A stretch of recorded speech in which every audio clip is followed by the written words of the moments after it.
Well, I need to welcome you back, and you're still the big story for today. And we're talking about unleashing the potentials of science for indeed changing the narrative, transformative for economic growth. And that's what we're having as a major one. And I still do have my guest and also those that will be spearheading that very move at the University of Abraka, the institution itself and the Faculty of Science, and we're still having all of those lovely discussions. But anyway, I implore you that it's about time we need to go on a commercial break now and get message from our sponsors. And talking about Benita Gas, located right here in Ughelli, Okokoko, Warri and environs. And when we come back, more discussion centered on that international conference that will change that narrative this week. We're really talking of what truly matters, and that is how we can really use science to change the narrative, especially in a very struggling economy like ours. Many will say it's about time a direction and a major statement should be made concerning that very one. But I will still have members of that very committee, especially the chairman of the local organizing committee. I'm talking of no other person but Professor Godfrey Akpojeto, still with us, helping us to look at that very international conference. But anyway, he's now also being joined to have this lovely discussion with us with no other person but Emeritus Professor Ikena Oyido. He's the lead speaker and former Vice Chancellor of the Michael Okpara University of Agriculture, Bedike, helping out also. And he was also Chairman, Vice Chancellor of Forums. Good morning and welcome to the show, sir. Thank you very much. Very privileged to be here. Well, anyways, I do know you are a member of, you were a member for chemistry of the first NUC accreditation of the Faculty of Science. And since then, you've gone to accomplish so much. And how do you feel coming back now to be a lead speaker of this very international conference of the Faculty of Science of Delta State University, Abraka? Oh boy, it's a great feeling. A great feeling. Yes, to come back.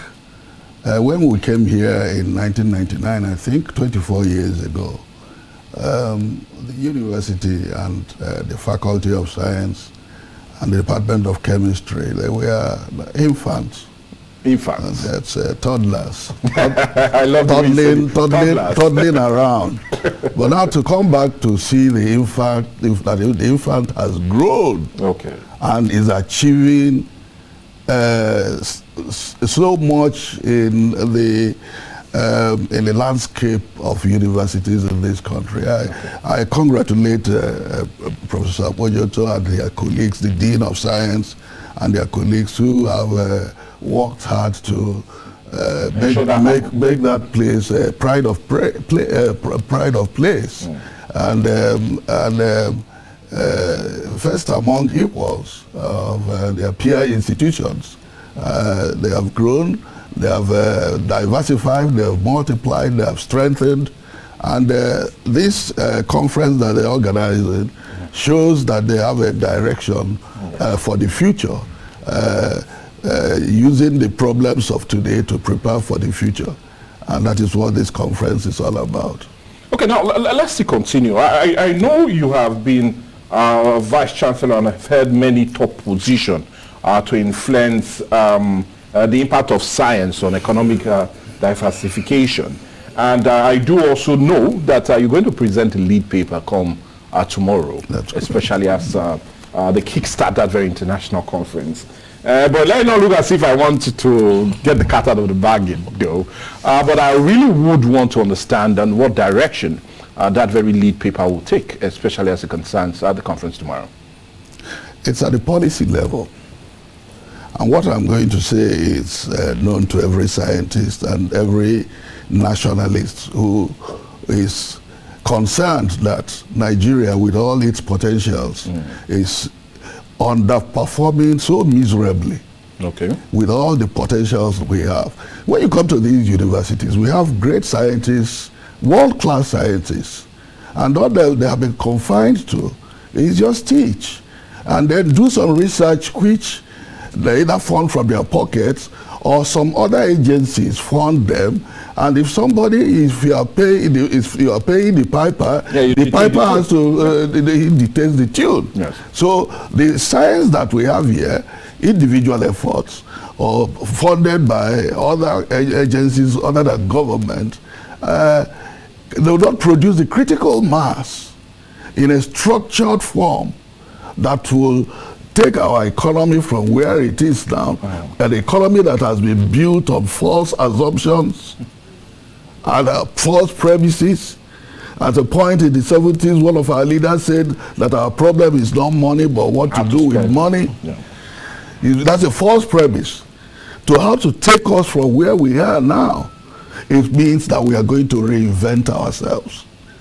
And at this point where we are already broken, you are talking of foreign exchange. You know what the Naira is now. When I was going with my wife to do a postdoc in Uppsala in the late 70s, the Naira was equivalent to £1, not even $1. Now see where we are because of false premise. We have neglected, yes, capital. Capital is very important in production. Of course. But knowledge is now the most important part of capital. Yeah. It is the knowledge society that is doing wonders these days. No, I'm forced to ask, and why do you feel that has been the narrative for our institutions, that they are only being given that position to teach and not drive the innovation? They have not been empowered. They've not been empowered. First, government does not fund research at all levels. The proprietor does not fund research. He just gives money, pay salaries, some token. It's like swim or sink. You take the countries that are performing, even the third world countries that are now going into the first world countries, that's not the way it is done. Government first has to believe that knowledge is important and invest in knowledge. That is a paradigm that must be established. Outside of that, nothing is going to. Individual efforts, yes, they are trying, but can never be enough. They cannot. The critical mass is not there. It is where you get the critical mass and a structured relationship between the government, the universities, and the industry. And government has to play the pivotal role. Government funds research.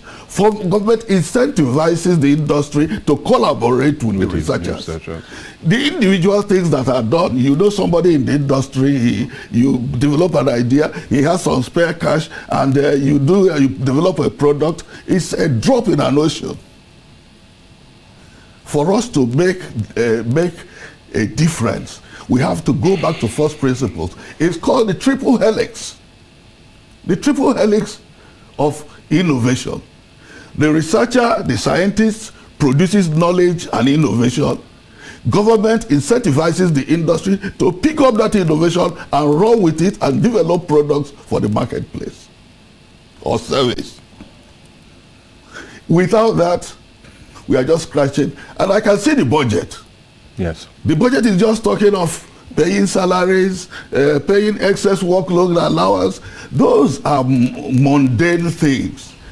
You have to invest in science. The other day, India sent a spaceship. Yes, to the moon. To the moon. And they landed where nobody has landed before. The other side of it. Now, three of the scientists that were one was a great physicist. They were products of the Indian Institute of Technology, which Nehru established in the early 50s. When India had a crisis, the kind of crisis that we have now, people were dying of hunger, dropping in the streets. But Nehru knew that investing in science was the way to go. It may be painful now, you will have to neglect other things. He built eventually six Indian Institutes of Technology and kept India's best brains there. They are paid better than they will go to earn in America, so they remained. Now, what is the net effect? India is on the moon.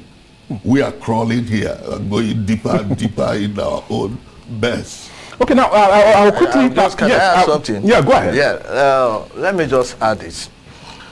When we hear of maybe the U.S. defense, yes, that they get the highest budget or something like allocation, year in, year out. the truth of the matter, a chunk of that money go into research.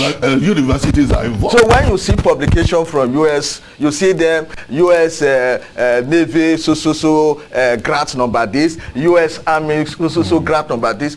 All those money you see. They say with energy. Yes. They say with energy. CDC. Yes. All the ministries you see there. Yes. The budget they have goes to where? To the university, to the research centers. That is how it is done. Some of us have got even trickles from the United States National Science Foundation. Yes. But you will do what they want to. Yes. They can't finance what will make you independent. Yes. No country and shortchange their country. No country would develop outside of its own knowledge base and also of its own entrepreneurship. Okay, now, Professor Ekena, I really want you to walk us through the issues. Is it that government does not see a need for this, or do you feel the little emphasis they place, especially when it comes to budget, has always been the problem we had? Because many will also argue, okay, even with the little we've had and some of the few successes we've had, the issue of implementation has always been a major problem. So because you talked about government trying to come up to bridge those gap between the researchers and those that will definitely come in to invest. So let's just walk us through what you feel needs to be done now to change the narrative.